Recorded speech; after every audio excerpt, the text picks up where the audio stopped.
this book today, Mindfulness, and I have come across a very interesting chapter 2, which is why do we attack ourselves?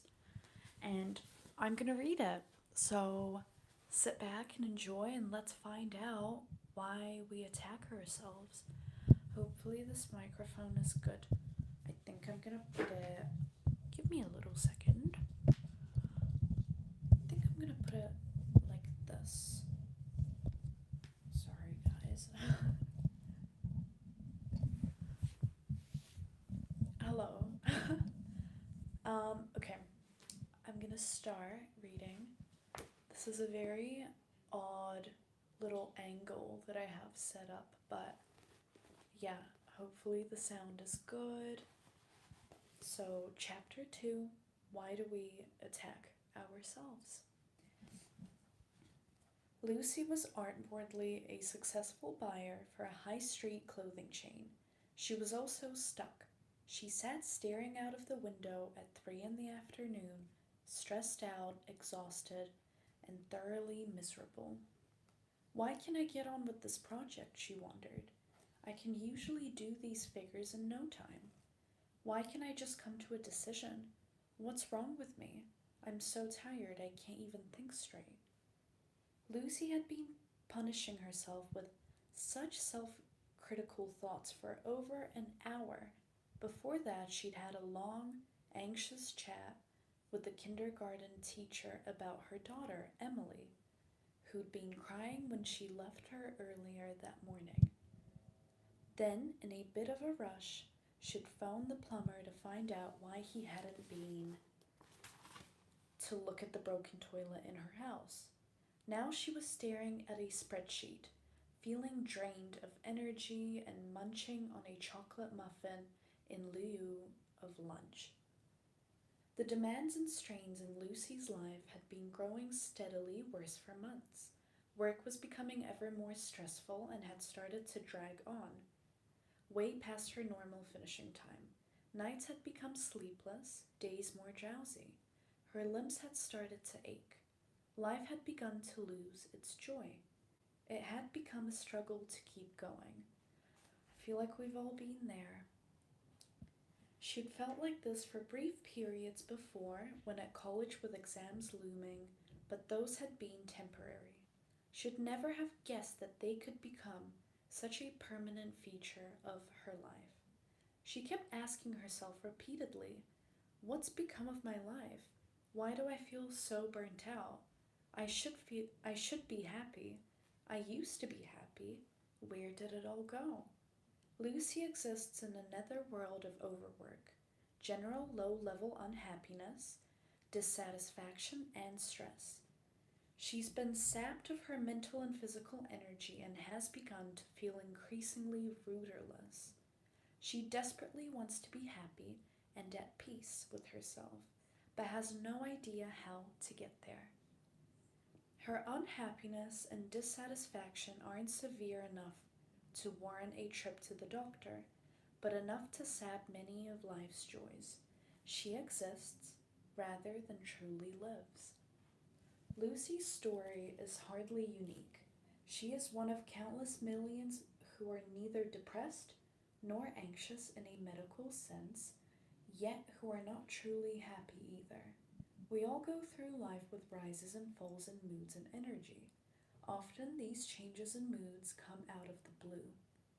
One moment we're happy, bumbling through life, daydreaming, feeling content and unfussed, but then something subtle happens.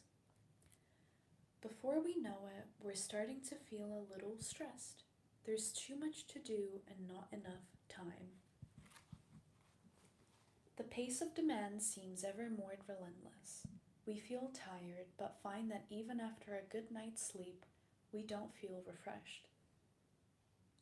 And then we stop and ask ourselves, how did that happen? There may have been no big changes in life. We haven't lost any friends nor have our debts suddenly spiraled out of control. Nothing's changed, but the joy has somehow gone out of the life and been replaced with a sort of generalized distress and listlessness. Listlessness. That's a new word I haven't heard of before. Most people, most of the time, do snap out of these downward spirals. Such periods do generally pass, but sometimes they can tip us into a tailspin that persists for days. Or, as in the case of Lucy, they can persist for weeks and even months with no apparent rhyme or reason. In severe cases, people can be tipped into a full blown episode of clinical anxiety or depression. And I'm going to read the box. That's starting with unhappiness, stress, and depression. Depression is taking a staggering toll on the modern world. Around 10% of the population can expect to become clinically depressed over the coming year, and things are likely to become worse. The World Health Organization estimates that depression will impose the second biggest health burden globally by 2020. That was when COVID started. Think about that for a moment. Depression will impose a bigger burden than heart disease, arthritis, and many forms of cancer on both individuals and society in less than a decade. Depression used to be an illness of the late middle aged.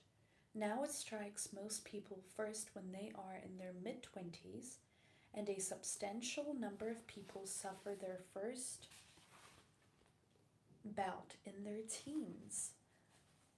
That's a really upsetting fact. It can also persist with around 15 to 39% of sufferers still depressed after 1 year. Around one fifth remains depressed for 2 or more years. The definition of chronic depression. But the scariest thing of all is that depression tends to return. If you've been depressed once, there is a 50% chance of reoccurrence, even if you've made a full recovery. Depression may be exacting a staggering toll, but its cousin, chronic anxiety, is becoming disturbingly common too, with the average levels of anxiety in children and young people now at a point that would have been judged to be clinical in the 1950s. It's not a great stretch of the imagination to assume that in a few decades, unhappiness, depression, and anxiety will have become the normal human condition, rather than happiness and contentment. Although persistent periods of distress and exhaustion often seem to arrive from nowhere, there are underlying processes going on in the background of the mind that were only unraveled in the 1990s and early 21st century. And with this understanding has come the realization that we can step outside of our troubles and liberate ourselves from unhappiness, anxiety, stress, why is that such a hard word to pronounce? Exhaustion, and even depression. Our troubled minds. If you'd ask Lucy how she felt when she was staring at her computer, she would have said exhausted or tense. At first glance, these feelings seem like clear-cut statements of fact, but if she'd looked inside herself a little more closely, she'd have realized that there wasn't one single thing that you could label as exhaustion or tension. Both of these emotions were actually bundles of thoughts, raw feelings, bodily sensations, and impulses, such as the desire to scream or storm out of the room. This is what emotions are. They're like a background color that's created when your mind fuses together all of your thoughts, feelings, impulses, and bodily sensations to conjure up an overall guiding theme or state of mind. All of these different elements that make up an emotion play off each other and can end up enhancing or tempering overall mood. It's a phenomenally intricate dance full of subtle interactions that we're only now beginning to understand. Take thoughts as an example. Several decades ago, it became apparent that thoughts could drive our moods and emotions. but it's only since the 1980s that it's become clear that the process can also run in reverse. Moods can drive our thoughts. Think about that for a moment. Your mood can drive your thoughts. In practice, this means that even a few fleeting moments of sadness can end up feeding off themselves to create more unhappy thoughts by coloring how you see and interpret the world. Just as gloomy skies can make you feel, well, gloomy, momentary sadness can dredge up unsettling thoughts and memories, further deepening the mood. The same goes for other moods and emotions too. If you feel stressed, then this stress can feed off itself to create more stress. Likewise, with anxiety, fear, anger, and such positive emotions as love, happiness, compassion, and empathy. So, and then there's a little diagram. Don't know if you can see it. And it's called What Makes an Emotion. I'm going to skip it, okay? But it's not just thoughts and moods that feed off each other and end up wrecking well being. The body also gets involved. This is because the mind does not exist in isolation. It's a fundamental part of the body, and they both continuously share emotional information with each other. In fact, much of what the body feels is colored by our thoughts and emotions, and everything that we think is informed by what's going on in the body.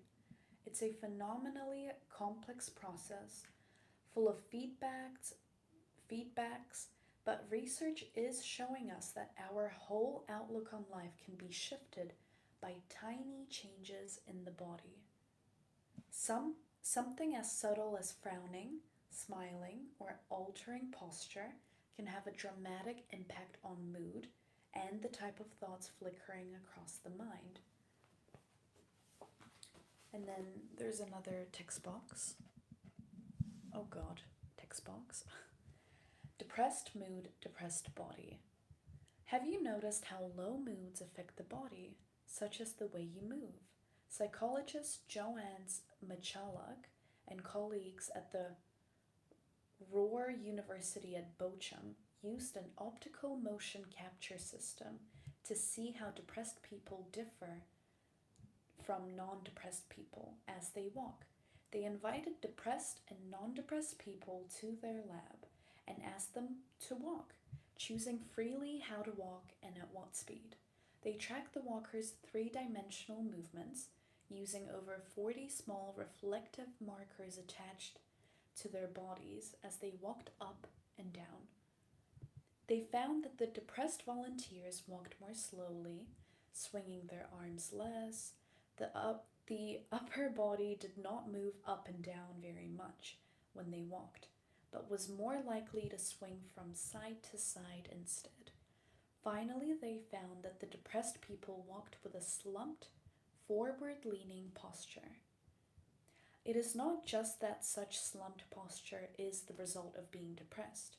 If you try the experiment of sitting for a minute with your shoulders slumped forward and head down, notice how you feel at the end of it.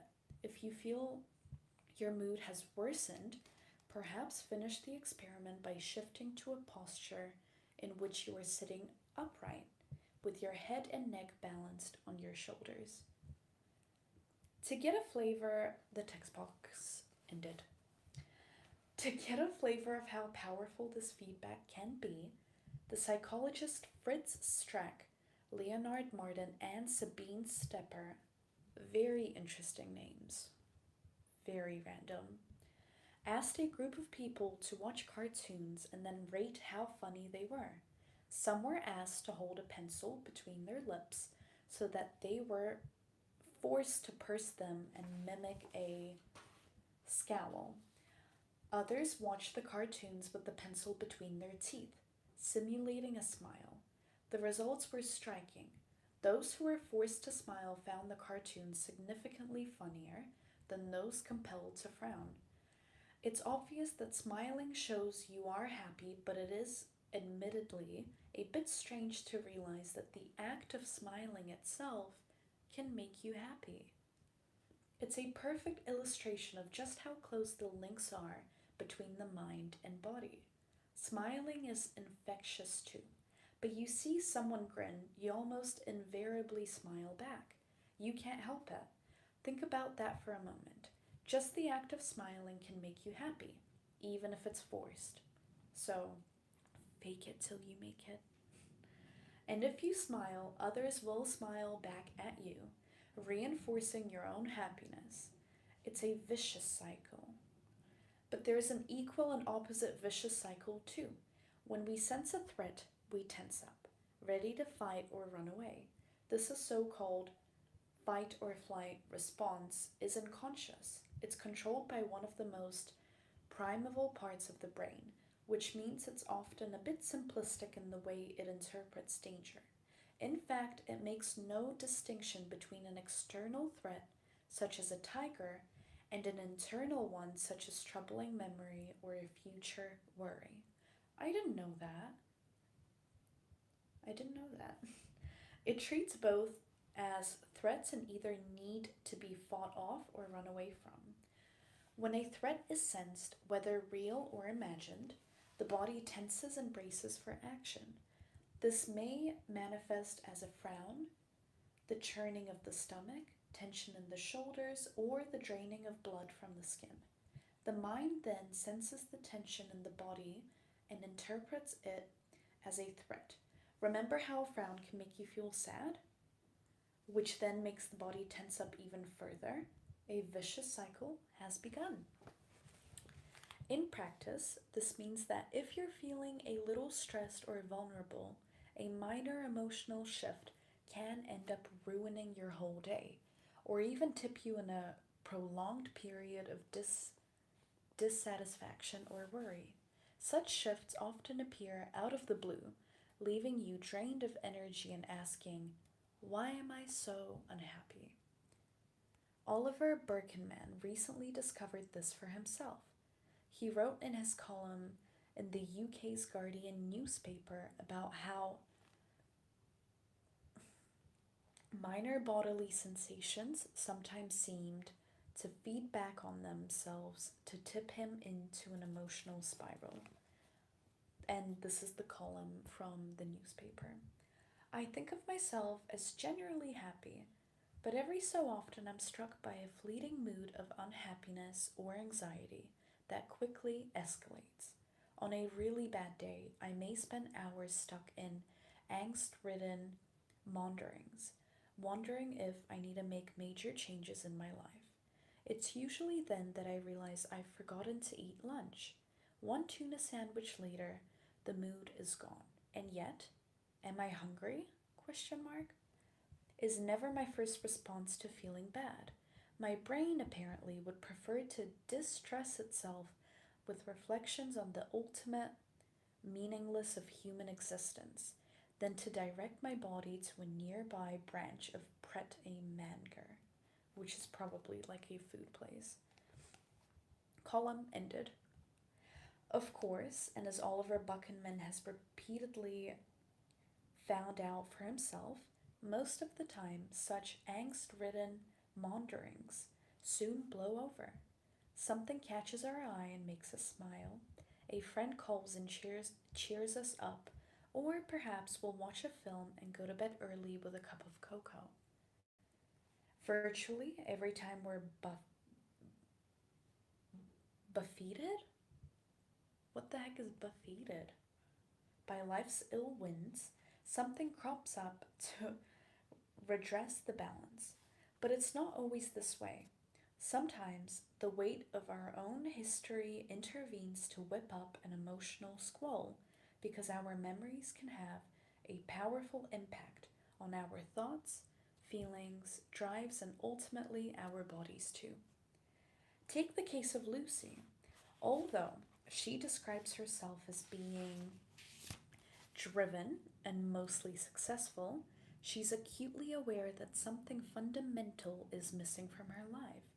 She's achieved most of what she wanted, so finds it perplexing that she's not happy, contented and at peace with herself. She constantly tells herself, I should be happy, as if saying this alone is enough to drive away unhappiness. Lucy's bouts of unhappiness began when she was a teenager. Her parents split up when she was 17, and the family home was sold, forcing both parents to move into flats that were barely adequate. Lucy surprised herself and her family by toughing it out. Sure, she was initially devastated by her parents' divorce, but she soon learned to distract herself by working hard at school. This was her lifesaver. She achieved good grades, went to college, and got a decent qualification. She surprised herself again when she got her first job as a trainee buyer from a high street clothing chain. She then spent most of her 20s climbing the promotion ladder until she was managing a small team of buyers. Work gradually took over Lucy's life, leaving her with less and less time for herself.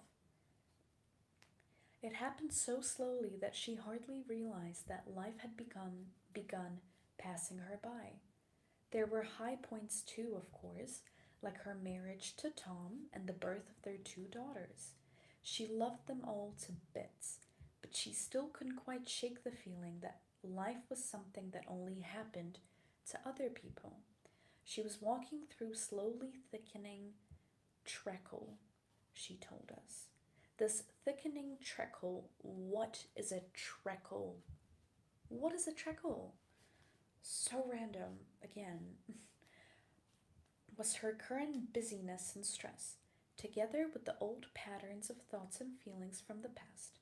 Even though Lucy was outwardly successful, her thoughts were often dogged, deep down, by fears of failure. This ensured that when an entirely normal low mood appeared, her mind would spontaneously begin digging up memories of when she felt similarly in the past, while a harsh inner critic told her that it would be shameful to display any weakness. Vague feelings of fear or insecurity ended up triggering a cascade of painful feelings from the past, which felt very real and visceral, and which quickly took on a life of their own, activating another wave of negative emotions. On the surface, these seemed to have little connection with each other. However, these emotions were connected because such feelings often come in constellations, with one part of a pattern triggering the rest. As Lucy will testify, we rarely experience tension or sadness on their own. Anger, irritability, bitterness, jealousy, and hatred can all be bound up with them in an uncomfortable, spiky knot of pain. These feelings may be directed at others, but more often than not, they are aimed at ourselves, even if we're not consciously aware of it. Over a lifetime, these emotional constellations can become ever more closely coupled to thoughts, feelings, bodily sensations, and even behavior. This is how the past can have an all pervading effect in the present. If we trip one emotional switch, the others can follow behind, and likewise with bodily sensations such as an ache or a pain. All of these, oh my god, I nearly forgot how to read. All of these can trigger habitual patterns of thinking, behaving, and feeling that we know are counterproductive, but somehow just can't seem to stop. And between them, they can create a very large net that will catch any slight emotional turbulence and whip it into a storm. Gradually, the repeated triggering of negative thoughts and moods can begin wearing grooves in the mind. Over time, these become deeper and deeper, making it easier to set off negative, self critical thoughts and low or panicky moods, and more difficult to shake them off. After a while, prolonged periods of fragility can be triggered by the most innocuous of thoughts, such as momentary dip in mood or the slightest flux in energy levels. These triggers can be so small that you might not even be aware of them. To make matters worse, negative thoughts often come in the guise of harsh questions that beg answers. They nag, grind away at your soul, demand an immediate response. Why am I unhappy? What's up with me today? Where have I gone wrong? Where will it end? And I will end at that. Thank you so much for reading this with me. I love you. Have a great evening, night, it is, whatever it is where you are right now. But honestly, this just made me overthink the times where I felt low. So yesterday, I had like a low energy day, and I didn't know why, and I was questioning myself, like, what happened? Did I do something? Why am I not productive? Why do I feel sad? But then I woke up today and I feel amazing. I had a great day. I was productive because I cut off the negative emotions. Well, actually, I evaluated them. I thought about them and then I let them go. Because I felt very low energized yesterday. I felt it. I was like, I'm gonna give myself this day to feel low and to relax and do nothing because I deserve it. And yeah, today I woke up and had an amazing day. So if you feel low or tired, give yourself a day. You don't need to tell yourself out loud that you're feeling sad. You know, don't make it a thing. Just listen to your body. If you want to relax, go relax. It's that simple. Well, it's not that simple, but yeah. Anyways, I love you so much. I can see I have a viewer. Don't know who they are. I think it's my mother. I love you. Have a great night, evening, whatever it is. Subscribe to my YouTube channel.